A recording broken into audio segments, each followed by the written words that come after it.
Hello दोस्तों, नमस्कार। मैं कुणाल आपका स्वागत करता हूं। आज हम लोग फोकसिंग कलेक्टर के बारे में डिस्कस करेंगे। अलग अलग प्रकार के फोकसिंग कलेक्टर होते हैं, कितने प्रकार के होते हैं, सबके बारे में एक एक करके हम लोग डिस्कस करेंगे। इससे पहले मैं आपको बता दूं कि होप सो आपने फ्लैट प्लेट कलेक्टर के बारे में पढ़ लिया है। मैंने आपको बताया था जो कलेक्टर होता है कितने प्रकार का होता है, दो प्रकार का होता है। एक को आप कह सकते हैं कंसंट्रिक कलेक्टर और दूसरा था नन कंसंट्रिक कलेक्टर, ठीक है, या कंसंट्रेटिंग कलेक्टर कह सकते हैं या नन कंसंट्रेटिंग कलेक्टर भी उसको आप क्या कह सकते हैं।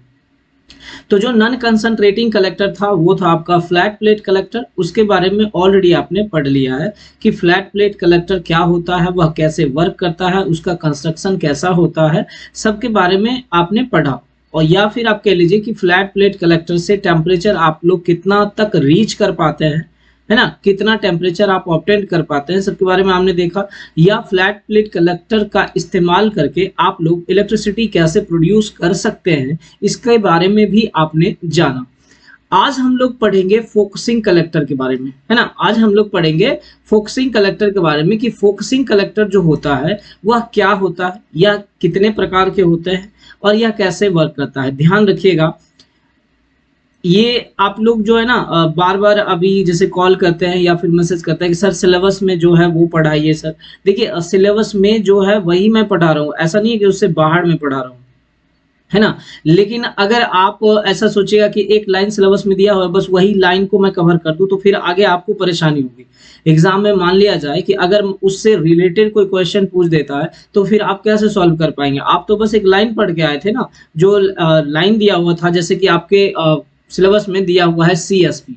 अब सीएसपी जो है इसमें अलग अलग प्रकार के कलेक्टर यूज होते हैं। अगर मैं कलेक्टर के बारे में नहीं बताता हूं आपको तो फिर आप सीएसपी के बारे में कैसे जानिएगा। मैं सिर्फ सीएसपी बता दूं तो तुरंत एक घंटा में भी आपका पूरा सोलर पावर प्लांट खत्म हो सकता है। तो आपको जो बताया जा रहा है उसको आप सुनिए। अगर आपको सुनिए और नोट भी कीजिए साथ साथ में। जब एग्जाम के टाइम में आपको लगेगा कि नहीं ये बहुत ज्यादा है, नहीं पढ़ना चाहिए, तो आप एक काम करिएगा, सिलेबस का जो भी पॉइंट दिया हुआ है, जो भी सिलेबस में मेंशन किया हुआ है, आप उस सिलेबस के लाइन को, उस लाइन सिलेबस के सेंटेंस को आप मैच कर लीजिएगा और फिर एग्जाम में आप वही पढ़ के जाइएगा, ठीक है। बाकी जो भी होगा क्वेश्चन आंसर होंगे नहीं होंगे वो आप पे डिपेंड करेगा फिर।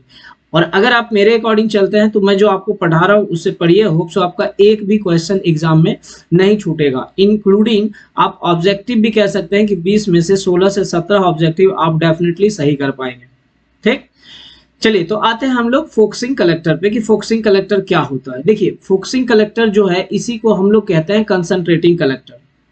जैसे कि आपने फ्लैट प्लेट कलेक्टर में देखा था कि सनलाइट डायरेक्टली आपका कलेक्टर से स्ट्राइक करता है, लेकिन किसी भी प्रकार से ऐसा कोई मैकेनिज्म या ऐसा कोई अरेंजमेंट हमने नहीं किया था जिसके कारण कि पूरा का पूरा सनलाइट जो है या जितना सनलाइट हो सके मैक्सिमम वो सारा कंसंट्रेट करके या किसी तरह से रिफ्लेक्ट करवा करके सिर्फ और सिर्फ सोलर प्लेट पे हम लोग स्ट्राइक कर लें या डायरेक्ट कर सकें। समझ रहे बात को। तो वहां ये संभव नहीं था, लेकिन यहाँ पे हम लोग क्या, यही रीजन था जिसके कारण कि आपका टेम्परेचर जो फ्लैट प्लेट कलेक्टर का था कितना था, कम था। तो इसके जगह पे क्या हुआ, फोकसिंग कलेक्टर को लाया गया। अब देखिए फोकसिंग कलेक्टर जो होता है उसमें हम लोग डिफरेंट नंबर ऑफ मिरर्स को यूज कर लेते हैं या लेंस को यूज कर लेते हैं, जिसके मदद से हम लोग सनलाइट या सोलर रेडिएशन को क्या करते हैं, कंसंट्रेट करते हैं किसी एक पॉइंट पे, और वह पॉइंट क्या होगा, फोकस पॉइंट, ठीक है ना। वह पॉइंट जो होगा क्या होगा, फोकस पॉइंट। और उसी फोकस पॉइंट पे हम या तो बॉयलर को रख लेते हैं या फिर आप कह लीजिए एब्जॉर्बर ट्यूब भी रखा जाता है, जिसके बारे में आगे हम लोग चर्चा करेंगे। एब्जॉर्बर ट्यूब रखा जाता है जिसके कारण जो बॉयलर हो या एब्जॉर्बर ट्यूब होगा उसके वह जो है हीट हो जाता है, और उससे आप वाटर को पास करवा सकते हैं या मोल्टन सॉल्ट को भी पास करवा करके आप हीट को क्या कर सकते हैं, रिमूव कर सकते हैं। किससे, बॉयलर से या फिर ट्यूब से। समझ में आई बात। तो एक एक करके हम लोग डिस्कस करेंगे कि जो फोकसिंग कलेक्टर होता है वह कितने प्रकार का होता है और कैसे वर्क करेगा, या उससे जुड़े हुए जो पावर प्लांट है, जैसे कि आप जो ये सीएसपी बोल रहे हैं कंसंट्रेटेड सोलर पावर प्लांट, इसके बारे में भी हम लोग पढ़ेंगे, है ना। तो आइए हम लोग बात करते हैं फोकसिंग कलेक्टर के बारे में। देखिए it is also called as a concentrating collector. इसका नाम क्या है, कंसंट्रेटिंग कलेक्टर है। यह क्या करता है, सोलर रेडिएशन को किसी एक पॉइंट पे कंसंट्रेट करता है। In case of a flat plate collector it operates up to 100 degree Celsius. आपको पहले ही बता चुका हूं कि ये जो आपका फ्लैट प्लेट कलेक्टर होता है उसमें आप मैक्सिमम टेम्परेचर कितना ऑब्टेन करते थे, 100 डिग्री सेल्सियस, मतलब कि मैक्सिमम बता दिया, अप टू 100 से कम ही रहता होगा, है ना। तो हमें क्या चाहिए, अधिक से अधिक टेम्परेचर चाहिए। So for higher temperature focusing और concentrating collector are used. High temperature के लिए हम लोग क्या किए, फोकसिंग कलेक्टर या फिर आप कह लीजिए लेंसेज का हम लोग इस्तेमाल करने लगे। ठीक, such collectors are more effective but very costly. ये कलेक्टर जो होता है इफेक्टिव तो ज्यादा होता है लेकिन इसका दाम भी क्या होता है, अधिक होता है। In a foxing collector, a parabolic reflecting mirror or a refracting lens are used, है ना। रिफ्रैक्टिंग लेंस जो आगे मैं बताऊंगा आपको, ये जो होता है फ्रेजनल लेंस होता है, ये फ्रेजनल लेंस होता है, फ्रेजनल लेंस यूज किया जाता है यहाँ पे। ठीक है, तो पैराबोलिक टाइप आप रिफ्लेक्टर यूज कर लीजिए या फिर आप रिफ्रैक्टिंग लेंस यूज कर लीजिए, अपवर्तित जिसको बोलते हैं आप, उसका इस्तेमाल करके हम लोग क्या करते हैं, सनलाइट को किसी एक पॉइंट पे कंसंट्रेट करते हैं, फोकस करते हैं। Sun rays are focused on the focal point of the mirror by reflection from its surface. ये क्या होता है, सनलाइट जो होता है मिरर पे पड़ता है और मिरर के वजह से क्या होता है, मिरर पे हमारा सनलाइट क्या होता है, रिफ्लेक्ट करता है और रिफ्लेक्ट कहाँ जाता है, सरफेस पे, या फिर आप कह लीजिए जो एब्जॉर्बर ट्यूब लगाते हैं वहां चला जाता है, या फिर आप कह सकते हैं कि जो आप बॉयलर यूज कर रहे हैं वहां पे जाता है। देखिए इसका एक ऐसा ही मैं आपको बता रहा हूँ, हालांकि ये पैराबोलिक डिश है, आगे मैं इसके बारे में चर्चा करेंगे हम लोग इसके बारे में। ये पैराबोलिक डिश है, ठीक है। इसमें देखिए इस प्रकार का आपका ये डिश का जैसा एंटीना होता है वैसा ही आपका ये बना हुआ है, और ये जो आपको दिख रहा है ये सब में हमारा क्या है, मिरर लगा हुआ है। अब सनलाइट जो होता है देखिए यहाँ पे स्ट्राइक करता है और सनलाइट स्ट्राइक करने के बाद यहाँ पे आ जाता है, ये हमारा रिसीवर है ना, ये क्या है, रिसीवर। इसी को हम लोग क्या बोलते हैं, कैविटी टाइप बॉयलर भी आप कह सकते हैं। ठीक, तो सनलाइट क्या हुआ, यहाँ पे आया और यहाँ से स्ट्राइक करके ये रिसीवर पे आ गया, और इसके थ्रू आप वाटर को पास करवा करके जो भी हीट होगा उसको आप रिमूव कर सकते हैं। समझ में आ रही बात, और फिर नीचे जो होगा वहां पे आपको स्टीम ऑब्टेन हो जाएगा। क्लियर। तो यहाँ पे क्या है, सनलाइट को स्ट्राइक। अब इसमें देखिए अलग अलग प्रकार के मैकेनिज्म लगे होते हैं, मतलब इसमें 2 एक्सिस मैकेनिज्म होता है रोटेशन के लिए, यह जो होता है रोटेट भी करता है। आगे मैं बताऊंगा आपको इसके बारे में, हम लोग डिटेल से पढ़ेंगे कि क्या होता है, पहले सिर्फ हम फोकसिंग कलेक्टर के बारे में जानते हैं। तो होप्स ऑफ फोकसिंग कलेक्टर क्या होता है ये आपको मालूम चल गया होगा। इसी के बाद हम लोग बात करते हैं कि ए ट्यूब और receiver may be placed along the focal line, है ना, बोले थे ना फोकस पॉइंट में कह लीजिए focal line of the mirror and fluid circulated through it to absorb the heat. क्या बोला था मैंने, जो ट्यूब होता है या रिसीवर होता है उसको हम लोग कहाँ पे रखेंगे, उसके फोकस लाइन, फोकस पे, या फिर उसके फोकल लाइन पे हम लोग उसको रखेंगे। किसके फोकल लाइन पे, मिरर के फोकल लाइन पे, है ना। और उसके द्वारा कह लीजिए वहां जो फोकल लाइन है वहां पे हम लोग ट्यूब या रिसीवर रखते हैं, जिसके द्वारा हम लोग फ्लूइड को क्या करते हैं, सर्कुलेट करते हैं, जिसके कारण से क्या होता है कि जो हीट होता है वह रिमूव हो जाता है। ध्यान दीजिए, with this collector temperature of 200 to 300 degree Celsius और above may be obtained and efficiency lies between 50 to 70%। Clear, कि अगर आप फोकसिंग कलेक्टर का इस्तेमाल, देखिए मैंने ये नहीं बताया कि किस प्रकार का कलेक्टर आप यूज कर रहे हैं, कौन सा कलेक्टर यूज कर रहे हैं, मैं बोल रहा हूँ सिर्फ और सिर्फ कि फोकसिंग कलेक्टर का यूज अगर आप सिर्फ करते हैं तो वहां पे आपको क्या है 200 से 300 या फिर आप कह लीजिए अबव देन 200 डिग्री सेल्सियस आपको टेम्परेचर जो है क्या होता है, मिल जाता है। और सोचिए अगर 200 degree 300 degree up to 3500 degree Celsius तक भी आपको टेम्परेचर मिल जाता है with the help of a reflector या फोकसिंग कलेक्टर का इस्तेमाल करके। समझ रहे हैं, और इफिशियंसी कितना होगा, 50 से 70%। उसके बाद कहा जा रहा है कि some mechanism should be provided to track the sun seasonally. मैं आपको आगे बताऊंगा कि कैसे ट्रैक हम लोग करते हैं, सनलाइट को कैसे ट्रैक किया जा रहा है, इसके बारे में भी हम लोग चर्चा करेंगे। तो कुछ हम लोग मैकेनिज्म लगा लेते हैं जिसके वजह से क्या होगा कि जो आपका कलेक्टर होता है वह मूव करता है। जैसे कि आप सूर्यमुखी को देखे होंगे, जब सूर्य जिस साइड में रहता है उसी साइड में सूर्यमुखी भी आपका खिला हुआ मिलेगा। जैसे कि सूर्य अगर मान लीजिए ईस्ट में कह लीजिए या पूरब में सूर्योदय होता है तो जो सूर्यमुखी होता है उसी डायरेक्शन में होता है। जैसे सूर्यास्त होता है तो आप जब सूर्यमुखी को देखिएगा तो वो क्या होता है, फिर आपका पश्चिम में चला जाता है, क्योंकि सूर्यास्त हमारा कहाँ होता है, पश्चिम में होता है। समझ रहे बात को। तो उसी प्रकार से हम लोग इसका भी अरेंजमेंट करते हैं कि जिधर सनलाइट ज्यादा होगा उधर ही हमारा ये जो रिफ्लेक्टर है मूव कर जाए। बट यहाँ पे एक चीज आपको ध्यान रखना होगा कि जो ट्यूब आप यूज कर रहे हैं, जो एब्जॉर्बर ट्यूब है या फिर आपका जो बॉयलर है, वह आपका क्या रहेगा, फिक्स रहेगा, है ना, वह क्या रहेगा, फिक्स रहेगा, उसमें किसी भी प्रकार का मूवमेंट नहीं है। तो आपको सिर्फ और सिर्फ जो ट्रैकिंग मैकेनिज्म की बात कर लें या ट्रैकिंग अरेंजमेंट की बात कर लें तो वो सिर्फ और सिर्फ कहाँ रहेगा, तो सिर्फ और सिर्फ रिफ्लेक्टर में लगा रहेगा या कलेक्टर में लगा रहेगा। देखिए एक ये तो हो गया आपका, यहाँ पे ध्यान दीजिए, ये हमारा कहलाता है पैराबोलिक ट्रफ। क्या बोलते हैं इसको, पैराबोलिक ट्रफ भी बोलते हैं। ठीक, इसके बारे में हम लोग पढ़ेंगे, एक एक करके डिस्कस करेंगे आपके, है ना। आपके यहाँ पे देखिए ये सब हमारा क्या हो गया, पैराबोलिक रिफ्लेक्टर है। और यहाँ पे ये अगर ठीक से देख पा रहे हैं तो ये आपका क्या है, ट्यूब है ना। इसी ट्यूब को होगा सनलाइट क्या होगा, यहाँ स्ट्राइक करेगा और इस ट्यूब पे आएगा, यहाँ स्ट्राइक करेगा इस ट्यूब पे आएगा, ऐसे करके क्या होता है, सनलाइट स्ट्राइक करता है और इस ट्यूब पे मतलब रेडिएट करता है कह लीजिए, या फिर इंसिडेंट होता है। उसके बाद कह लीजिए कि जब सारा सनलाइट रिफ्लेक्ट करके इस ट्यूब पे आएगा तो इस ट्यूब का टेम्परेचर क्या लगता है, बढ़ेगा कि नहीं बढ़ेगा। जब आपका इस ट्यूब का टेम्परेचर बढ़ जाता है, अर्थात हाई हो जाता है, अधिक होने लगता है, आप कह लीजिए कि इसके थ्रू अगर आप वाटर को पास करवाते हैं तो आपको जो वाटर मिलेगा वह स्टीम के फॉर्म में मिलेगा, है ना। जब मतलब एक एंड से मान लीजिए इधर से आप वाटर को इन करते हैं और दूसरे एंड से वाटर को आप क्या करिएगा, ऑब्टेन कर लीजिएगा। तो एक एंड से आप इन कर रहे हैं और दूसरे एंड से आप उसको ऑब्टेन कर रहे हैं, तो डेफिनेटली कह लीजिए कि एक साइड से आप कोल्ड वाटर दे रहे हैं और दूसरे साइड से आपको क्या मिल रहा है, हॉट वाटर मिल रहा है या स्टीम मिल रहा है, ऐसा समझ लीजिए। यहाँ पे देखिए इसको हम लोग बोलते हैं पैराबोलिक डिश।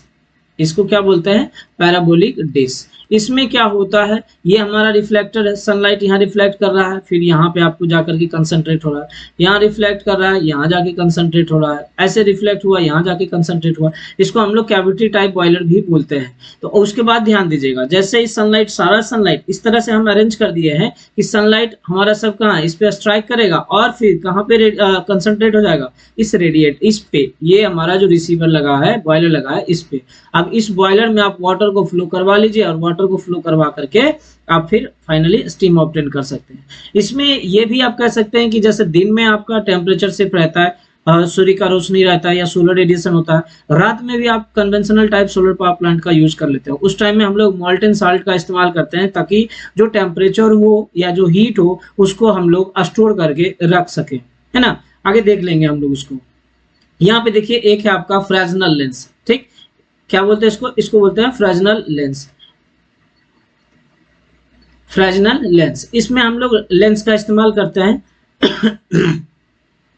कि किस प्रकार से। अब यहाँ देखिए ये सन हो गया, सनलाइट हमारा जो है क्या हो रहा है, स्ट्राइक कर रहा है, सनलाइट या इंसिडेंट कर रहा है, ऐसा समझ लीजिए। इंसिडेंट करके आपका ये लेंस पे आ रहा है और लेंस में हमारे ये नीचे देखिए ऑब्जर्वर लगा हुआ है। यहाँ पर क्या होगा, एब्जॉर्ब करेगा हीट को और फिर आप वाटर को आप क्या करिए, पास करवा लीजिए आराम से, जो कि इसी का आपको दिया हुआ है। यहाँ पे समझ लीजिए, देखिए ये आपका फ्रेजनल लेंस है और यहाँ पे सनलाइट आ रहा है और फाइनली कहाँ है, सोलर पैनल कह लीजिए, या फिर पैनल नहीं मतलब जो एब्जॉर्बर ट्यूब है या बॉयलर होगा, यहाँ पे आपको क्या करना है, रिफ्लेक्ट करवा देना। रिफ्लेक्ट होगा, इसके थ्रू ये हीट हो जाएगा और फिर आप वाटर को इजिली पास करवा सकते हैं। तो ये क्या था आपका फोकसिंग कलेक्टर। तो अब हम लोग देखेंगे कि फोकसिंग कलेक्टर जो होता है कितने प्रकार के होते हैं। अलग अलग प्रकार के आपको मैं फोकसिंग कलेक्टर के बारे में बताऊंगा। तो सबसे पहले आप ध्यान दीजिएगा, पहला लिख लीजिएगा पैराबोलिक कंसंट्रेटर। इसी को आप देखिए क्या बोलते हैं, पैराबोलिक ट्रफ। क्या बोलते हैं, पैराबोलिक ट्रफ, है ना। इसी को आप पैराबोलिक ट्रफ भी बोल सकते हैं या कह सकते हैं, जो कि आपके सिलेबस में आपको यही मिलेगा, पैराबोलिक ट्रफ के बारे में क्या होता है ट्रफ, पैराबोलिक ट्रफ। तो इसके बारे में आपको लिखना है, ध्यान दीजिएगा।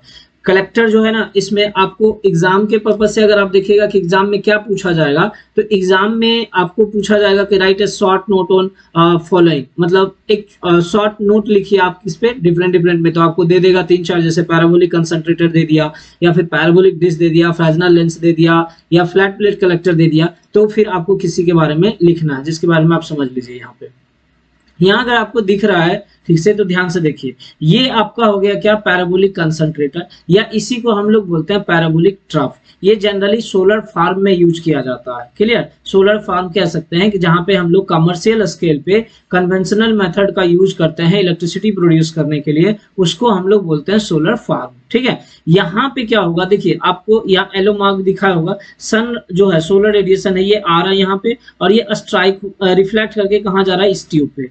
यहाँ भी देख सकते हैं आप, ये जो है यहाँ से आ रहा है और यहाँ से क्या है, स्ट्राइक करके यहाँ पे आ रहा है, फिर सन सोलर रेडिएशन जो है आ रहा है और फिर स्ट्राइक करके कहाँ जा रहा है, ट्यूब से। अब यहाँ से आप अगर देख पा रहे हैं तो देखिए यहाँ पे, है ना, ये अगर आप देख सकते हैं,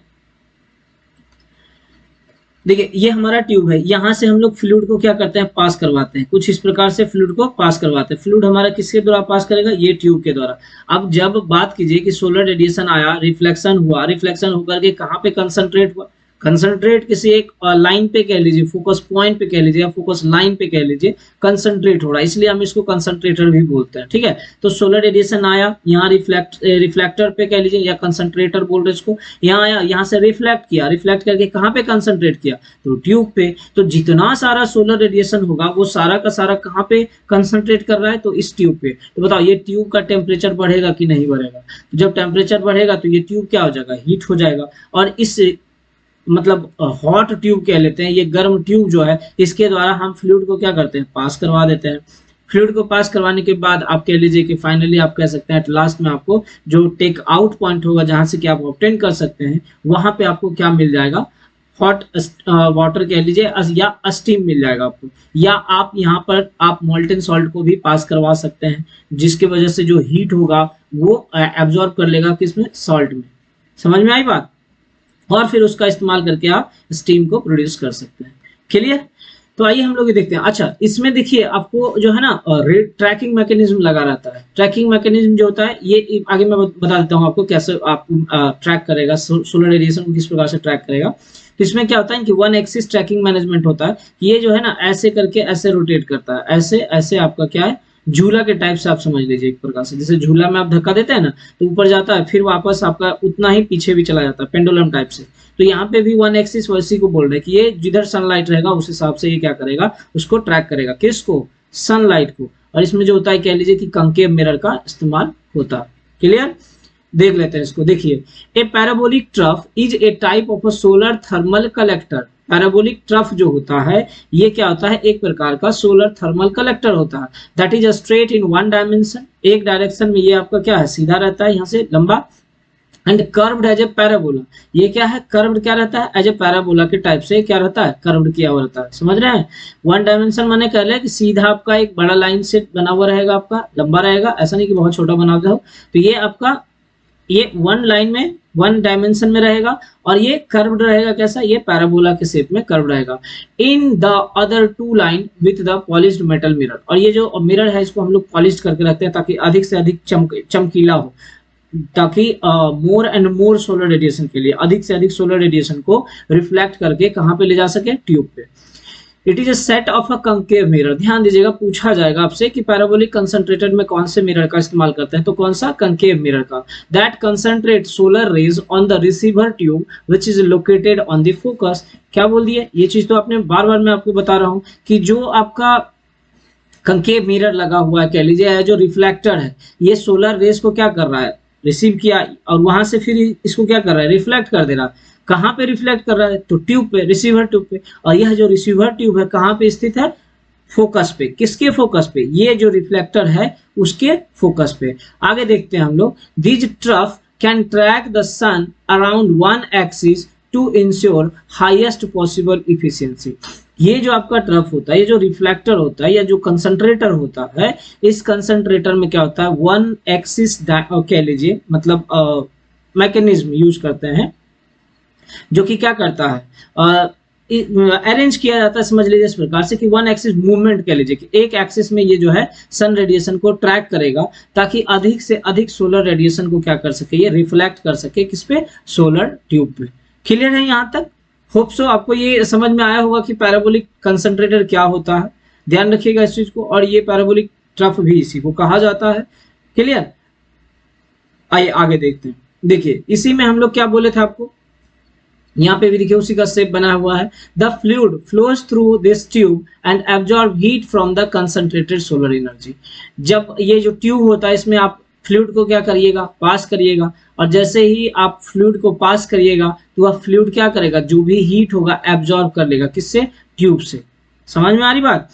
this heat is use to generate the steam. अब जब मान लीजिए कि जो हीट है वह क्या यूज किस लिए होगा, स्टीम को जनरेट करने में। तो this heat is use to generate steam that turns a conventional steam turbine, है ना। जो स्टीम होगा वो क्या करेगा, कन्वेंशनल स्टीम टरबाइन को रोटेट करेगा। एंड जनरेटर, जब आपका टरबाइन रोटेट करेगा तो उसके साथ में जनरेटर भी आपका अटैच रहता है, तो जनरेटर भी क्या करेगा, रोटेट करेगा। किस लिए भाई, तो टू प्रोड्यूस इलेक्ट्रिसिटी, इलेक्ट्रिसिटी को प्रोड्यूस करने के लिए। क्लियर है। उसके बाद कह रहा है कि the spent steam from the turbine is condensed into the water and recirculated by feed water pump to the transferred back into high pressure steam. कहा जा रहा है कि जो स्टीम आपको ऑब्टेन्ड हुआ था उसको आपने क्या किया, टरबाइन पे दिया, और टरबाइन के साथ साथ आपका मतलब जो टरबाइन रोटेट करने लगा उसके साथ साथ जनरेटर रोटेट किया, और फाइनली आपको इलेक्ट्रिसिटी मिल गया, अर्थात इलेक्ट्रिसिटी प्रोड्यूस हो गया। लेकिन जब स्टीम को आप टरबाइन पे दे रहे थे तो कुछ अमाउंट जो है स्टीम का वो क्या होगा, वेस्ट हो जाएगा, बर्बाद हो जाएगा। तो वो जो वेस्टेड स्टीम होता है उसको आप क्या कीजिएगा, कंडेंसर के द्वारा पास करवाइएगा, मतलब पंप करके हम कंडेंसर के द्वारा गुजारते हैं उसको।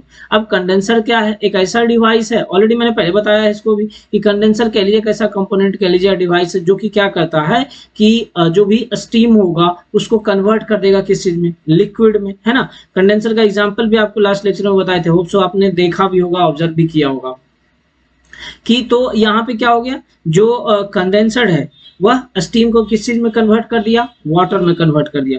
फिर से वह वाटर जो आपको ऑब्टेन्ड हुआ, क्योंकि वाटर का तो जरूरत आपको है ताकि फिर से स्टीम बने और उस स्टीम को हम फिर से टरबाइन पे डालें, है ना। तो फिर से जब आपको वाटर मिल गया तो फिर से आप उसको क्या कर सकते हैं, वापस बॉयलर में या फिर ट्यूब के द्वारा, आप इस ट्यूब के द्वारा पास करवा सकते हैं, तो आपको फिर से स्टीम मिलेगा और फिर आप ये मतलब ये प्रोसेस क्या होगा, ऐसा चलता रहेगा। एक है, इसको ध्यान रखिएगा, ऑब्जेक्टिव में ये पूछा जा सकता है कि the CR ranges from 10 to 30 degree. जो इसका सीआर होता है कंसंट्रेशन रेशियो। सीआर क्या होता है, कंसंट्रेशन रेशियो, जो कि आपका कितना होता है 10 to 30। किसका, पैराबोलिक ट्रफ का। ये ना, ये तो हम पैराबोलिक ट्रफ के बारे में ही पढ़ रहे थे, जो आपको मैंने बताया कि जो कंसंट्रेटिंग कलेक्टर है वो कितने प्रकार का, तो 3 प्रकार का जनरली आपको मिलेगा, पैराबोलिक कंसंट्रेटर, पैराबोलिक डिश और पैराबोलिक फ्रेस्नेल लेंस, 3 प्रकार का, जिसमें कि आप लोग पहला पढ़ रहे हैं पैराबोलिक कंसंट्रेटर, है ना। ये पहला है पैराबोलिक कंसंट्रेटर, इसको आप लोग पैराबोलिक ट्रफ भी कहते हैं। ये आप लिख लीजिएगा नोट करके। कंसंट्रेशन रेशियो क्या होता है ना, कंसंट्रेशन रेशियो क्या होगा, तो देखिए कंसंट्रेशन रेशियो जो है आपका वो होता है एरिया ऑफ अपर्चर, मतलब ratio of the area of aperture of the system to the area of receiver. यहाँ पे ध्यान दीजिए, यहाँ से आपका ये जो है इस एंड से इस एंड, है ना, इस एंड से एंड, यही तो आपका अपर्चर है। अपर्चर माने होता है द्वार, एक तो हिंदी में आप जानिएगा। तो यहाँ से लेके यहाँ तक आपका क्या हो गया, अपर्चर, और कुछ जो है एरिया रिसीवर का भी होगा। तो दोनों का एरिया निकाल के आप डिवाइड कर दीजिएगा तो वही आपका क्या आ जाएगा, concentration ratio, area of aperture of the system to the area of receiver. अब यहाँ एक रिसीवर भी है तो उसका भी कुछ ना कुछ एरिया होगा, है ना। तो जो एरिया है आपका अपर्चर का, मतलब जो आपका रिफ्लेक्टर का एरिया है ऊपर का, है ना, पूरे रिफ्लेक्टर की बात नहीं कर रहा मैं, यहाँ से लेकर के ये जो द्वार है, मतलब ऐसा समझ लीजिए कि जैसे ये ऐसे बना हुआ आपका, है ना। एक मिनट आप इसको समझ लीजिए क्या मैं बोल रहा हूँ। हाँ देखिए, ऐसा हो गया, ऐसा हो गया, ये आपका समझ लीजिए, ये कुछ इस प्रकार का मान लेते हैं। ये आपका है एब्जॉर्बर, है ना, ये क्या है आपका एब्जॉर्बर, और ये वाला जो लाइन है आपका कह लीजिए, ये जो है आपका ये हो गया अपर्चर, ये क्या हो गया अपर्चर। तो ये आपका इसका एरिया, ये जो जितना इन कर रहा है आपका उसका एरिया, और टू दी रेशियो ऑफ इसका एरिया, ये आपका हो गया एब्जॉर्बर या रिसीवर कह लीजिए। तो इस दोनों के रेशियो निकालेंगे एरिया का, तो वही आपका क्या हो जाएगा, कंसंट्रेशन रेशियो। क्लियर है, चलिए आगे ध्यान दीजिए। देखिए आप जो है थ्योरी में आप कहते हैं नोट्स में जो आप लिखिएगा ना, तो यहाँ पे डायग्राम ये सब बनाने की जरूरत नहीं है आपको, ये आप लिख लीजिएगा, है ना। ये कलेक्टर के फॉर्म लिखिएगा, ये डायग्राम बनाने की आवश्यकता नहीं है आपको। यहाँ जाइए, यहाँ जो लिखा हुआ है वो लिख लीजिएगा, आगे आइए इसको आप लिखिएगा, उसके बाद आप इस पे आ जाइए, नोट कर लीजिएगा, डायग्राम बनाने की आवश्यकता नहीं है। यहाँ पे आप इस डायग्राम को बनाइएगा, किसमें, फिगर ए कह लीजिए इसको, ये किसका है, पैराबोलिक ट्रफ का। देखिए अगर आप डायग्राम फिगर एक्चुअल फोटो आप देखे होंगे तो कुछ ये समझ पा रहे होंगे, ये आपका क्या हो गया, रिसीवर ट्यूब, ये वाला जो है क्या है, रिसीवर ट्यूब, और ये आपका क्या है, पैराबोलिक रिफ्लेक्टर। इसी का अगर क्रॉस सेक्शनल व्यू मैं दिखाने की कोशिश करूं तो आपको कुछ ऐसा दिखेगा, समझ रहे बात को, सोलर रेडिएशन ऐसा आएगा और ये फोकस पे क्या होगा, कंसंट्रेट हो जाएगा या रिफ्लेक्ट हो जाएगा। क्लियर, ये हमारा क्या हो गया, सोलर रेडिएशन। तो ये फिगर बी हो गया आपका, है ना, जिसको कि आप पैराबोलिक ट्रफ रिफ्लेक्टर भी कह सकते हो। क्लियर, ये कुछ ऐसा दिखेगा जब आप सोलर फार्म का यूज करेंगे ना, जब आप सोलर फार्म का यूज करेंगे तो ये कुछ ऐसा आपको दिखेगा, है ना। नंबर ऑफ रिफ्लेक्टर आपका लगा रहता है, उसके द्वारा ट्यूब भी आपको बहुत सारा ट्यूब भी रहता है जो कि वाटर को फ्लो करवाया जाता है और फाइनली आपको स्ट्रीम ऑब्टेन किया जाता है। जैसे यहाँ पे भी आप अगर देख रहे हो, है ना, अगर देख रहे होंगे, देखिए ये आपका रिफ्लेक्टर हो गया, ये आपका ट्यूब हो गया, तो एक साइड से आपका क्या होगा, जाएगा वाटर पास होगा ऐसे करके, और इधर से फिर आप देखिएगा ये रिटर्न हो रहा है कुछ इस प्रकार से, कहीं पे आप कलेक्ट कर लीजिएगा। समझ में आ रही बात। तो ये ट्यूब को हम लोग एब्जॉर्बर ट्यूब भी बोलते हैं, बाकी ये रिफ्लेक्टर हो गया, और ये सोलर फील्ड पाइपिंग है, मतलब ट्यूब लगा हुआ है। आप ये डायग्राम बना लीजिएगा, ये डायग्राम बनाइएगा, और इस डायग्राम को भी बनाना है आपको, है ना। तो मतलब मैं आपको बता दूं तो स्पष्ट रूप से कहा जाए तो आपको कितने डायग्राम बनाने हैं, 3 डायग्राम।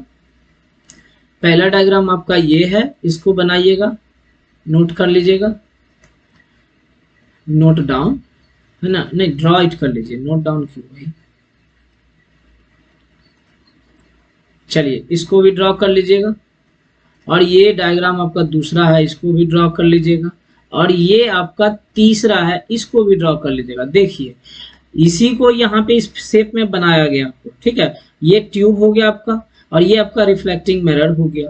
क्लियर, पैराबोलिक जो आपका ट्रफ है वो हो गया। अब यहाँ पे आपको ट्रैकिंग मैकेनिज्म लगा हुआ है कि जो वन एक्सिस के में आपका जो ये सनलाइट को ट्रैक करेगा उसके लिए बना हुआ है। और इधर से देखिए आपको लिखा हुआ यहाँ फ्लूइड इन, ये क्या आपका फ्लूइड इन, यहाँ हो गया आपका फ्लूइड आउट, समझ में। और एक चीज आप यहाँ पे और ध्यान दें, अगर ये देखिए साउथ है और ये नॉर्थ है, बोला था ना हमेशा जो रिफ्लेक्टर होगा साउथ और नॉर्थ में ही आपका टिल्ट किया रहेगा। और ये आपका रोटेशनल एक्सिस हो गया। Reflective coating of a mirror, clear, parabolic shape reflecting trough, ये हो गया सेंट्रल हीट पाइप या ट्यूब भी कह सकते हैं। आपको समझ में आई बात। तो इसको भी आप क्या करिएगा, बना लीजिएगा। समझ में आया कि पैराबोलिक ट्रफ जो होगा या पैराबोलिक कंसंट्रेटर होगा वो किस प्रकार से काम करेगा। होप सो आपको ये क्लियर हो गया होगा। आइए आगे हम देखते हैं, एक छोटे से वीडियो की मदद से समझने का कोशिश करते हैं उसको कि कैसे आप समझ सकते हो उसको, है ना। ध्यान से देखिएगा इसको। देखिए ये जो है आपका मूव कर रहा है ना, तो ये आपका क्या हो गया, रिफ्लेक्टर। और यहाँ पे देखिए ये जो है ये आपका क्या हो गया, ट्यूब। देखिए किस प्रकार से सनलाइट आ रहा है और ये यहाँ पे कैसे ये मूव कर रहा है, वन एक्सिस मैकेनिज्म आप कह सकते हैं इसको, कि वन एक्सिस में कैसे आपका ये ट्रैक कर रहा है, ठीक ना। इसको आप एक बार फिर से देखना चाहें तो देख सकते हैं। यहाँ पे देखिए ये आपका कलेक्टर फील्ड है, इस प्रकार का नंबर ऑफ बना रहेगा, यहाँ से आपको जा रहा है, ये सुपर हीटर हो गया, और फिर बॉयलर हीट एक्सचेंजर हो गया। ठीक, एक मिनट रुक जाइए, इसको मैं फिर से प्ले कर देता हूं ताकि आपको समझने में आसानी हो जाए। ध्यान से देखिएगा इसको, है ना। देखिए यहाँ पे है, ये आपका क्या है, रिफ्लेक्टर, ये है ना, ये आपका रिफ्लेक्टर है।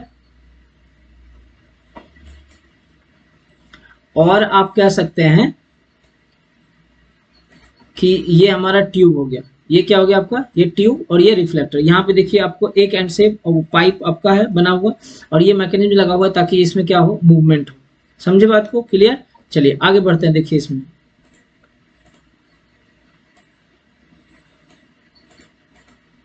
यहाँ देखिए किस प्रकार से ये रोटेशन हो रहा है। अभी सनलाइट देखिए कैसे स्ट्राइक कर रहा है, और देखिए कैसे ये मूवमेंट हो रहा है यहाँ पे, है ना, ये जो है मूवमेंट हो रहा है। देखिए सनलाइट स्ट्राइक किया है रिफ्लेक्टर पे, और यहाँ पे क्या हुआ, रिसीव किया। यहाँ ध्यान दीजिए हॉट हो गया, है ना, एक एंड से अब इधर से आपको देखिए पास करवा दिए। इस यहाँ समझ लीजिएगा इसको। ये देखिए आपका क्या है, कलेक्टर है, ठीक है, ये क्या है आपका कलेक्टर है ना, ये आपका कलेक्टर है। यहाँ से देखिए आपका जो है हॉट वाटर आपको पास कर रहा है, ये सुपर हीटर हो गया। यहाँ बॉयलर हीट एक्सचेंजर है, ये प्री हीटर है। उसके बाद इधर जाएगा, देखिए इधर से ही आपको स्टीम बन के जाएगा, और कहीं पे आप स्टीम को स्टोर कर सकते हैं। यहाँ से भी आप इधर से आप वापस बॉयलर में आप भेज सकते हैं और फिर यहाँ से आप इस प्रकार से कर सकते हैं। प्रीहीटर में गया फिर वापस आपको क्या होगा, इस हिसाब से देखिए पास कर रहा है कि नहीं कर रहा है ना। ये सब जो बच जाएगा वेस्टेड जो रहेगा यहाँ पे, जैसे सुपर हीट किए ताकि ड्राई स्टीम हो जाए हमारा, है ना, स्टीम जो मिले उससे मॉइस्चर जो है वो खत्म हो जाए। तो यहाँ गया और फिर यहाँ पे कुछ इस प्रकार से ऐसे करके आप कर सकते हैं, ये आया यहाँ, फिर इधर से ऐसे करके रोटेट कर रहा है यहाँ पे, ठीक। और फिर आगे यहाँ पे भी आपका इधर पास है, इधर से आपको ये क्या होगा आगे फ्लो कर सकता है। समझ रहे हैं बात को, क्लियर। आगे देखिए आप इसमें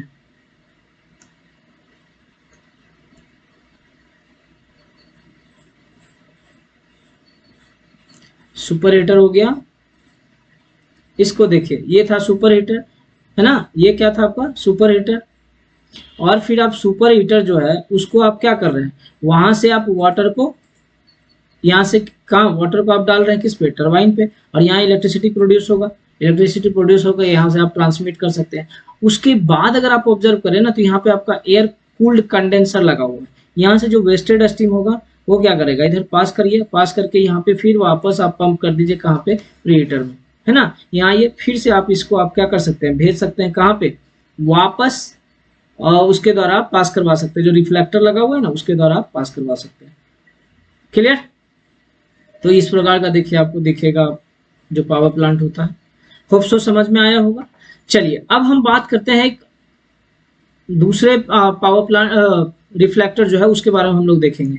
यही डायग्राम है आपका, देख लीजिए कुछ इस प्रकार का फार्म जो बनाया जाता है ना, कुछ इस प्रकार का नंबर ऑफ कलेक्टर को यूज किया जाता है। बहुत सारा कलेक्टर लगा हुआ होता है और बहुत सारा ट्यूब भी बना हुआ रहता है और उससे आप वाटर को पास करवा करके एक एंड से कलेक्ट कर सकते हैं। क्लियर। चलिए अब हम बात करते हैं पैराबोलिक डिश का, कि पैराबोलिक डिश क्या होता है। ये आपका दूसरा प्रकार का हो गया, है ना, पैराबोलिक डिश। इसमें आप देखिए एक बार पहले समझ लीजिए तो आपको समझने में आसानी होगी। देखिए ये इस प्रकार का आपका कुछ पैराबोलिक डिश होता है बना हुआ, ठीक है। जो डिश एंटीना देखे होंगे ना छत्ता टाइप से, उसमें होता है, उसी में आपका नंबर ऑफ मिरर फिट किया होता है। इसका डायमीटर जो होता है करीब करीब 6 मीटर के आसपास होता है, जिसमें कि 200 आपका मिरर लगा हुआ रहता है ना। तो यहाँ देख सकते हैं आप, और यहाँ पे आप देखिएगा इस प्रकार से कुछ ट्रैकिंग मैकेनिज्म यहाँ पे लगा रहता है, और ये जो है ना 2 एक्सिस में रोटेट करता है। मतलब 2 एक्सिस का मतलब आगे आपको मैं बता देता हूँ कि कैसे होगा। जैसे ये इस डायरेक्शन में भी रोटेट करेगा और इस डायरेक्शन में भी रोटेट करेगा, और उसके बाद इस डायरेक्शन में भी रोटेट करेगा और इस डायरेक्शन में भी रोटेट करेगा। तो दोनों हॉरिजॉन्टल और वर्टिकल दोनों रोटेट करता है, इसी को हम लोग बोलते हैं 2 एक्सिस। तो यहाँ पे ध्यान दीजिए, अब ये डायग्राम बनाइएगा आप, किसमें, पैराबोलिक डिश में। मैं लिख दे रहा हूँ ड्रॉ, पैराबोलिक डिश में आपको ये डायग्राम बनाना है, भूलिएगा मत इसको, ठीक ना। बाकी जो है ये आपको समझने के लिए बस दिखा दिया। यहाँ पे देखिए ये रिसीवर है ना। यहाँ पे आपको बॉयलर लगा रहता है, इसमें टावर कॉन्सेप्ट में हम लोग यूज कर सकते हैं, या इसी को हम लोग कैविटी टाइप बॉयलर भी बोलते हैं। तो ये सन है, सोलर रेडिएशन आया, क्या हुआ, कंसंट्रेटर पे आया, कंसंट्रेटर पे या रिफ्लेक्टर कह लीजिए, यहाँ से रिफ्लेक्ट होकर के कहाँ पे जा रहा है, रिसीवर पे। जब बहुत सारा सन रेडिएशन आएगा, स्ट्राइक करेगा और रिफ्लेक्ट कर जाएगा रिसीवर पे, तो इसका टेम्परेचर क्या होगा, डेफिनेटली अधिक होगा। और जब टेम्परेचर अधिक होगा यहाँ पे, तो वाटर को आप पास करवाइए और एक एंड से आप क्या कर लीजिए, ऑब्टेन कर लीजिए स्टीम, और उस स्टीम को फिर से आप टरबाइन पे दीजिए, और टरबाइन पे देने के बाद आप वहां से इलेक्ट्रिसिटी को ऑब्टेन कर सकते हैं। तो इस प्रकार का आपका बना होता है कुछ, है ना। यहाँ देखिए ये सब है, और यहाँ पे मान लीजिए सनलाइट आया, ये स्ट्राइक करके कहाँ गया, यहाँ कुछ ऐसा स्ट्राइक करता रहे, देखिए ऐसा है ना, ऐसा। आप अगर ठीक से देख पा रहे हो फोटो को, देखिए यहाँ पे आपको काफी हीट टाइप से, मतलब काफी थोड़ा व्हाइट व्हाइट नजर आएगा, मैंने जो आप कह लीजिए कि सन रेज है वो आपको यहाँ पे दिखेगा, दिख रहा है। ये वाला जो है रिसीवर है, और यहाँ पे आपका ये होगा, और इधर इसी में हम लोग क्या करते हैं, वाटर को पास करवाते हैं, है ना। वाटर को भी पास करवा सकते हैं, मोल्टेन साल्ट भी हमारा पास करवाया जाता है ओनली हीट एब्जॉर्ब करने के लिए, ताकि रात में भी इसका काम हो सके, यूज किया जा सके। क्लियर। देखिए इस प्रकार का आपका बना होता है कुछ, है ना। ये हो गया छत्ता, जिसको कि आप पैराबोलिक डिश बोल रहे हो। ये आपका सपोर्ट हो गया, सपोर्टिंग स्ट्रक्चर कह सकते हैं। ये आपका रिसीवर हो गया, इसी में वाटर फ्लो करेगा आपका। क्लियर। और फिर यहाँ सनलाइट आएगा और ये रिफ्लेक्ट करेगा किस पे, ये रिसीवर पे।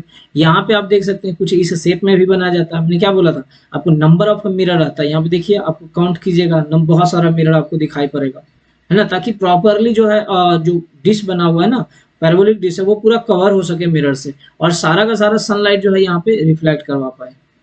क्लियर।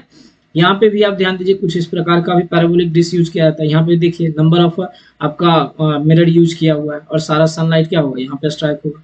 यहाँ पे भी देखिए एक प्रकार का ये भी आपका क्या है, पैराबोलिक डिश ही है, समझे। तो इसके बारे में देख लीजिए। अब ऐसा करते क्यों है, ताकि हाई टेम्परेचर को हम ऑब्टेन कर सकें। जितना ज्यादा टेम्परेचर रहेगा उतना अच्छा होगा, ताकि जो वाटर है वो इजीली स्टीम में क्या होगा, कन्वर्ट हो जाएगा।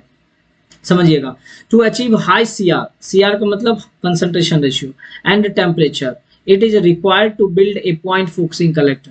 अधिक से अधिक कंसंट्रेशन रेशियो या फिर टेम्परेचर को ऑब्टेन करने के लिए हम लोग क्या करते हैं, एक पॉइंट फोकसिंग कलेक्टर का अरेंजमेंट करते हैं या उसको हम बनाते हैं, ताकि अधिक से अधिक टेम्परेचर क्या हो, ऑब्टेन हो सके।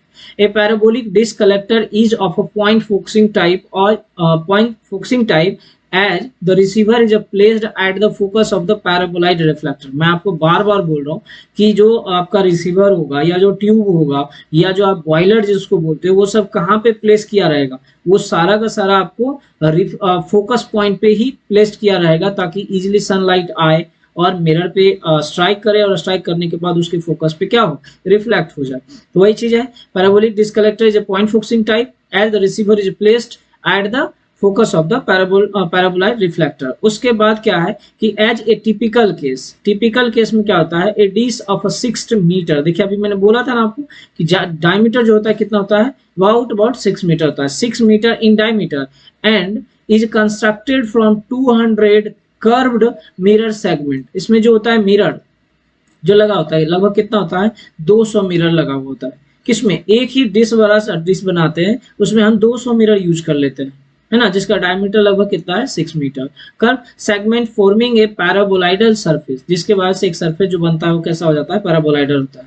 For this 2 axis tracking is required so that sun may remain in a line with a focus. बताए थे, इसमें हम लोग क्या करते हैं, 2 एक्सिस ट्रैकिंग मैकेनिज्म का इस्तेमाल करते हैं, ताकि जो सूर्य का रोशनी हो या जो सनलाइट हो, है ना, वो अधिक से अधिक आपका रिफ्लेक्ट हो और फोकस हो पाए कहाँ पे, तो मतलब जो फोकस पॉइंट है वहां पे फोकस हो सके, और उसी फोकस पॉइंट पे हमारा क्या है, रिसीवर रखा हुआ है। आगे बात करिए कि सीआर या कंसंट्रेशन रेशियो जो होता है, ranges from 100 to few thousand, मतलब 100 से कुछ हजार तक जो है इसका कंसंट्रेशन रेशियो होता है। तो डेफिनेटली कह लीजिए कि सनलाइट भी अधिक से अधिक कंसंट्रेट कर रहा होगा, और अधिक कंसंट्रेट होने की वजह से जो है टेम्परेचर भी क्या होगा, अधिक होगा, and with maximum temperature up to 2000 degree Celsius. और यहाँ पे जो टेम्परेचर है अबाउट 2000 डिग्री सेल्सियस तक ऑब्टेन किया जा सकता है। समझ में आ रही बात। तो टेम्परेचर सोचिए कि 2000 हो रहा है, तो डेफिनेटली आप अंदाजा लगाइए कि जो वाटर पास कर रहा होगा वो स्टीम में कन्वर्ट होगा कि नहीं होगा, इजिली हमारा क्या होगा, स्टीम में कन्वर्ट हो जा रहा होगा। समझ में आ गया कि पैराबोलिक डिश कैसा होता है, वो किस प्रकार से काम करेगा। आगे हम लोग एक वीडियो क्लिप के द्वारा समझ भी लेते हैं कि कैसा होता है, कैसे हम 2 ट्रैकिंग मैकेनिज्म यूज करते हैं। ये डायग्राम आप बना लीजिएगा, इसमें मैंने पहले बोल दिया आपको, ये वाला आपको ड्रॉ करना है, ड्रॉ करना है ना, नोट में इसको बनाइएगा और वो थ्योरी लिख लीजिएगा, ये वाला जो है लिख लीजिएगा। आगे आइए, देखिए इसमें जो है मैं एक छोटा सा क्लिप ऐड किया हूं। मैं आपको पहले ही बता दूं कि ये जो है बनाया हुआ है किसका, बनाया हुआ है बायो स्टर्लिंग के द्वारा बना हुआ है। ध्यान से देखिए इसको,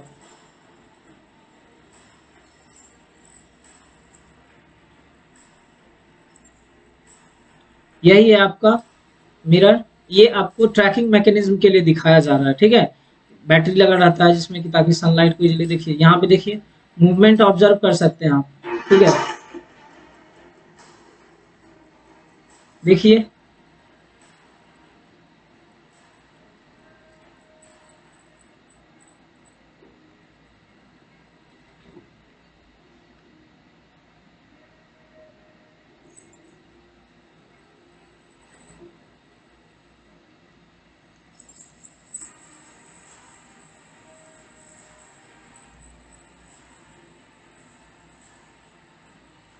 समझ में आ रहा होगा। देखिए किस प्रकार से जो है आपका जो रेडिएशन है या सोलर रेडिएशन है मूव कर रहा है। इसको हम लोग रात में भी नाइट मोड में यूज कर सकते हैं, क्योंकि हम लोग मॉल्टेन सॉल्ट का इस्तेमाल करते हैं यहाँ पे, और मॉल्टेन सॉल्ट का यूज करके हम लोग उसका जो हीट होता है ना उसको एब्जॉर्ब कर लेते हैं, और उस हीट का इस्तेमाल हम लोग नाइट में करते हैं, ताकि जो वाटर है उसको स्टीम में कन्वर्ट किया जा सके।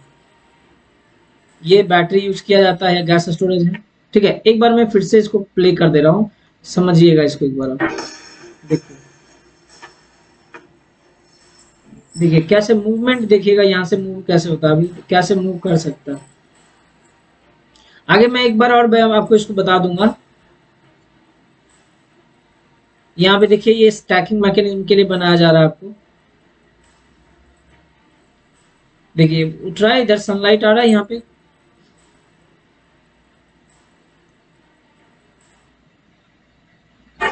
देखिए यहाँ पे कितना सन का रोशनी आपका जो बहुत ज्यादा हो रहा है यहाँ पे। इसका वर्किंग फ्लो जो है इस प्रकार से रहता है। ध्यान दीजिएगा ये बायो स्टर्लिंग का बनाया हुआ है। बायो स्टर्लिंग एक कंपनी है जो कि इस प्रकार का जो कलेक्टर है उसका निर्माण करती है, मैन्युफैक्चरिंग करती है ना। इधर से आप स्टीम को ऑब्टेन कर सकते हैं। हाइब्रिड मोड में आपका यूज किया जाएगा मोल्टेन सॉल्ट। क्लियर।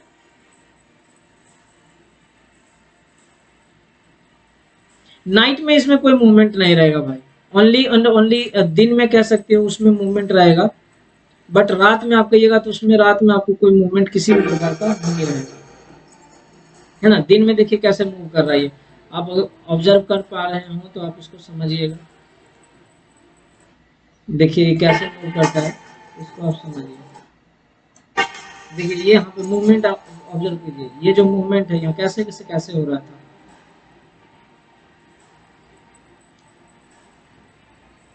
ध्यान दीजिए पास जो हो रहा है।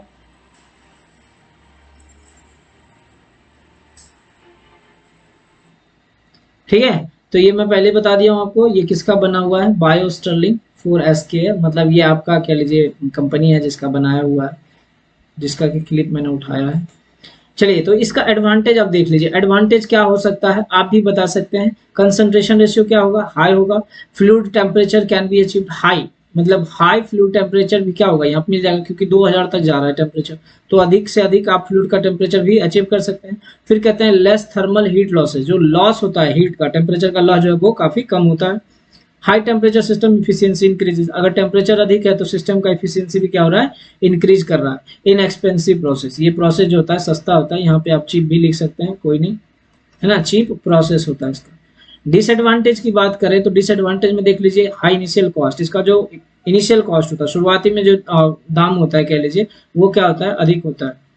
नीड कॉस्टली ट्रैकिंग मैकेनिज्म, जो ट्रैकिंग मैकेनिज्म यूज करते हैं, 2 एक्सिस में आप यूज कर रहे हैं, है ना, तो 2 एक्सिस में अगर आप यूज कर रहे हैं तो उसमें से आप कह सकते हैं कि जो यूज करते हैं वो हमारा क्या होता है, महंगा पड़ जाता है। और एक लास्ट बट नॉट लिस्ट कह लीजिए कि जो मिरर यूज किया हुआ, अगर मान लीजिए कि वो ओपन एरिया में है तो उस पर डेफिनेटली डस्ट कलेक्ट हो जाएगा, डर्ट कलेक्ट हो जाएगा, जिससे कि कंसंट्रेशन रेशियो भी हमारा क्या होगा, घट जाएगा। और प्रॉपरली सनलाइट जिस रेशियो में स्ट्राइक कर रहा था या स्ट्राइक करके कंसंट्रेट हो पा रहा था बॉयलर पे, वो नहीं हो पाएगा। तो वही है कि need to clean reflecting surface against dust and dirt, हमेशा उसको क्या करना पड़ेगा, साफ करते रहना पड़ेगा, ताकि मतलब प्रॉपरली जो है रिफ्लेक्शन हो पाए और सनलाइट जो है रेडिएट कर सके कहाँ पे, तो बॉयलर पे। क्लियर है, तो ये एडवांटेज था और डिसएडवांटेज था, इसको भी आप नोट कर लीजिएगा। तीसरा हम लोग देखते हैं, एक है आपका लास्ट कह लीजिए तीसरा, फ्रेजनल लेंस, है ना। फ्रेजनल लेंस, देखिए फ्रेजनल लेंस में क्या होता है, यहाँ पे डायग्राम है, आप बना लीजिएगा इस डायग्राम को, है ना, ये डायग्राम आप बना लीजिएगा प्रॉपरली, मैं आपको बता दूं, शायद हो सकता है यहाँ पे दिख नहीं रहा हो, तो यहाँ पे ये जो है लिखा हुआ है आपका, ये आपका हो गया फ्रेजनल लेंस, है ना। ये पैरेलल लाइट सोल यहाँ हो गया, ये वाला आपका हो गया फ्रेजनल लेंस, इसको लिख लीजिएगा, होप सो इधर दिख नहीं रहा होगा आपको। और यहाँ पे हो गया हमारा सोलर सेल, जहाँ पे कि हमको रिसीवर कह लीजिए, यहाँ पे हमको क्या है, रिसीवर लगा होगा जहाँ पे कि सनलाइट को हमें एब्जॉर्ब करना, समझे। तो ध्यान से देखिए कि यहाँ पे अलग शेप में हम लोग ग्रूविंग कर लिए हैं, है ना, ग्रूविंग किया है। और सोलर रेडिएशन जो ये हमारा सोलर रेडिएशन है, ये हमारा लेंस पे पड़ता है, और लेंस पे पड़ने के बाद ये फिर से हमारा क्या होता है, कंसंट्रेट हो जाता है कहाँ पे, तो एक उसके फोकस पॉइंट पे कंसंट्रेट हो गया। यहाँ से आप क्या कर सकते हैं, मैक्सिमम अधिक से अधिक हीट को एब्जॉर्ब कर सकते हैं। और फिर आपको सेम प्रोसेस करना है कि आप वाटर को पास करवा सकते हैं, और वाटर को पास करवा करके आप उसमें जो हीट होगा उसको एब्जॉर्ब कर सकते हैं। समझ में आया? अब यहाँ पे जो आपका ग्रूविंग है इसको आप उल्टा करके भी रख सकते हैं, मतलब ये फेस जो है इसका जो सरफेस है, जो प्लेन सरफेस है उस साइड सन के साइड में भी रख सकते हैं, या जो ग्रूविंग साइड ग्रूविंग है, ये ग्रूविंग किया हुआ, इसको भी आप सन के साइड में रख सकते हैं। क्लियर? आगे देख लेते हैं इसको। कह रहा है कि in this collector a Fresnel lens is used in which linear groups are present on one side and a flat surface on other side। अब ध्यान से अगर इसको देख पा रहे होंगे तो आप देखिएगा कि एक साइड में आपका क्या है, प्लेन सरफेस है, और दूसरे साइड में हमारा क्या है, ग्रूविंग किया हुआ। क्लियर ना? एक साइड में प्लेन सरफेस है और दूसरे साइड में ग्रूविंग किया हुआ है। ठीक है, तो इसको लिख लीजिएगा। The solar radiation which fall normal to the lens are refracted by lens and are focused on the absorber tube. इसके नॉर्मल में जो लेंस का नॉर्मल होगा, अभिलंब जिसको बोलते हैं, तो जो भी सन रेडिएशन होता है, सोलर रेडिएशन होता है, जो नॉर्मल पे कह लीजिए कि इंसिडेंट करता है, वो क्या होता है, रिफ्रैक्ट कर जाता है। कहाँ पे? फोकस पॉइंट पे कह लीजिए, और वह डायरेक्टली फोकस्ड करता है कहाँ पे? एब्जॉर्बर ट्यूब पे। डेफिनेटली एब्जॉर्बर ट्यूब हमारा क्या होगा, हीट हो जाएगा। CR जो है कंसंट्रेशन रेशियो, इसका कितना होता है, 10 से 80। Concentration ratio ranges between 10 to 80 with temperature varying 150 degree Celsius to 400 degree Celsius, मतलब 400 डिग्री सेल्सियस, है ना। इसका जो टेम्परेचर होता है कितना होता है, 150 से लेकर के 400 डिग्री सेल्सियस का। क्लियर है यहाँ तक? आगे अगर बात करें, the concentrator may be installed with either the groove facing the sun और ग्रूव फेसिंग डाउनवर्ड्स। मैंने क्या बोला था कि जो जिस पर सन रहेगा, मान लीजिए यहाँ पे आपका सन है, तो इधर से सोलर रेडिएशन आ रहा है, तो प्लेन सरफेस है, प्लेन सरफेस को भी आप सन के साइड में रख सकते हैं, और कह लीजिए कि ये जो ग्रूविंग सरफेस है उसको भी आप सन के साइड में रख सकते हैं, कोई प्रभाव नहीं पड़ेगा। सन जो है इसके अभिलंब पे आएगा, और जैसे जो अभिलंब पे आएगा वो रिफ्रैक्ट करके इसके फोकस पॉइंट पे क्या होगा, फोकस हो जाएगा। समझ में आई बात? आगे देखिए, यहाँ पर लिख लीजिएगा, एक पॉइंट और है, बोथ ग्लास और acrylic plastic can be used as a refracting material for Fresnel lenses, है ना। जो फ्रेस्नेल लेंस है उसमें आप कह लीजिए कि कौन सा मटेरियल यूज कर सकते हैं, तो एक्रेलिक प्लास्टिक या फिर ग्लास आप यूज कर सकते हैं इसको बनाने के लिए। क्लियर? तो होप सो आपको ये फ्रेस्नेल लेंस भी समझ में आ गया होगा। ये देख लीजिए आप, इस प्रकार का कुछ फ्रेस्नेल लेंस बना हुआ मिलेगा आपको, ऐसा कुछ बना हुआ रहता है ना। देख रहे होंगे, अगर आप देख पा रहे होंगे, यहाँ देखिए ये चाइना का बना हुआ है ना, चाइना का बना हुआ है फ्रेस्नेल लेंस। फ्रेस्नेल लेंस इसका अगर इस प्रकार से कंस्ट्रक्शन है, देख लीजिए ऐसा, समझे। तो आप एक काम कीजिएगा, इस डायग्राम को बनाइएगा, मैं लिख दे रहा हूं, ड्रॉ करना है। इस डायग्राम को बनाइएगा और इस थ्योरी को लिखिएगा, और आगे अगर मन करे तो आप इस डायग्राम को भी बना सकते हैं, बनाइएगा, लेकिन ठीक है, मेहनत कीजिएगा थोड़ा तो अच्छा रहेगा आपके लिए। क्लियर? तो इस प्रकार से आपका फ्रेस्नेल लेंस बना, तो बहुत सारा रहता है। जब आप कमर्शियल स्केल पे यूज करेंगे ना, मतलब large amount of electricity produce करना चाहेंगे, तो आपका ये बहुत सारा लगाया जाता है। जैसे यहाँ पे आप देख लीजिए, इस प्रकार का एक ब्लॉक डायग्राम बना हुआ है, ये फ्रेस्नेल लेंस आपका बना हुआ है। ठीक है, यहाँ पे आपका क्या है, रिसीवर कुछ इस प्रकार से बना हुआ है। समझ में आ रही बात? अब देखिए, सनलाइट हमारा क्या है, फ्रेस्नेल लेंस पे आया, और यहाँ से हम आपको देख रहे हैं रिफ्लेक्ट करके हमारा ये वाला चीज रिसीवर है बना हुआ, ये जो है हमारा रिसीवर है, इस पे आकर के क्या हो रहा है, कंसंट्रेट हो रहा है। जब इस पे आकर के आपका कंसंट्रेट हो रहा है, तो डेफिनेटली यहाँ पे जो रिसीवर होगा वो हीट होगा, और इसके द्वारा क्या होता है, वाटर को पास कराया जाता है। जैसे यहाँ से ध्यान दीजिए, वाटर ये ग्रीन कलर में शो कर रहा है ना, वाटर पास हुआ, और यहाँ से कुछ इस प्रकार से आया, और इधर ध्यान दीजिएगा, इसे स्टीम से होकर के यहाँ पे ऐसे टरबाइन में जा रहा है। तो ये हमारा स्टीम बन गया, और स्टीम से होकर के कहाँ जा रहा है, टरबाइन में। टरबाइन रोटेट करेगा, साथ में अल्टरनेटर भी रोटेट करेगा, और फिर इसके बाद आप कह लीजिए कि इलेक्ट्रिसिटी प्रोड्यूस होगा, जिसको कि आप ट्रांसमिट करके आप फिर डिस्ट्रीब्यूट करके फिर अपने घर में इस्तेमाल कर सकते हैं। ये हो गया। यहाँ पे अगर ध्यान दीजिए, ये फिर ठंडा ग्रीन कलर का दिख रहा है, यहाँ से जो वेस्टेड स्टीम होगा ना, इसको आप फिर वापस आप कहाँ भेज देते हो, कंडेंसर में, है ना। यहाँ कंडेंसर है, कंडेंसर में भेज देते हो। कंडेंसर में भेजने के बाद ये फिर किस में कन्वर्ट हो जाता है, वाटर में। वाटर में कन्वर्ट होने के बाद फिर आप इसको फिर वापस कहाँ पे भेज दिए, रिसीवर से। तो ये प्रोसेस हमेशा क्या होगा, चलता रहेगा। समझे बात को? तो वर्किंग अगर भी चाहिएगा लिखना तो लिख सकते हैं, कोई दिक्कत नहीं है। ऐसे मैं आपको आगे बताऊंगा, कंसंट्रेटेड सोलर पावर प्लांट का वर्किंग भी बता दूंगा आपको। ठीक है, तो आज हम लोग इतना तक ही रखते हैं कि फ्रेस्नेल लेंस क्या होता है मालूम चल गया होगा आपको, या पैराबोलिक डिस्क क्या होता है ये भी आपको पता चला। और फिर आपका एक और है पैराबोलिक ट्रफ कह लीजिए, या पैराबोलिक कलेक्टर कह लीजिए, है ना, या कंसंट्रेटर कह लीजिए। तो ये 3 प्रकार के मेनली है और ये तीनों आपके सिलेबस में आप एक बार मिला लीजिएगा, ठीक है, क्योंकि आप बार बार कहते हैं सर सिलेबस में जो है वो तो आप बता नहीं रहे। सब भैया ये सब सिलेबस में ही है और जो मैं आपको बताया हूँ ना सब उसी से रिलेट है। अगर वो मैं छोड़ दूंगा तो अगर एग्जाम में पूछेगा तो आप परेशान हो जाइएगा, ठीक ना। तो इसको आप कर लीजिएगा, ये डायग्राम ड्रॉ कर लीजिएगा। और एक पीछे बताए थे ये, अगर आपको ये चलिए आगे हम लोग बता देंगे आपको, यहाँ पे जब सीएसपी पढ़ेंगे ना, कंसंट्रेटेड सोलर पावर प्लांट, तब फिर हम उसका इस्तेमाल बताएंगे। देखिए यहाँ तक अगर आप समझ गए तब आपको सीएसपी समझने में आसानी नहीं होगी। जो कंसंट्रेटेड सोलर पावर है वो समझने में आपको दिक्कत नहीं होगी, लेकिन अगर इधर नहीं समझेंगे तो फिर यहाँ पे आपको क्या होगा, परेशानी होगा। क्लियर। तो आज हम लोग इतना तक ही रखते हैं, फिर मिलते हैं आपसे नेक्स्ट लेक्चर में। सीएसपी हम लोग देखेंगे कि कैसे सोलर पावर जो होता है, सीएसपी होता है कंसंट्रेटेड सोलर पावर, वो वर्क करता है, उसका कंस्ट्रक्शन भी हम लोग देखेंगे।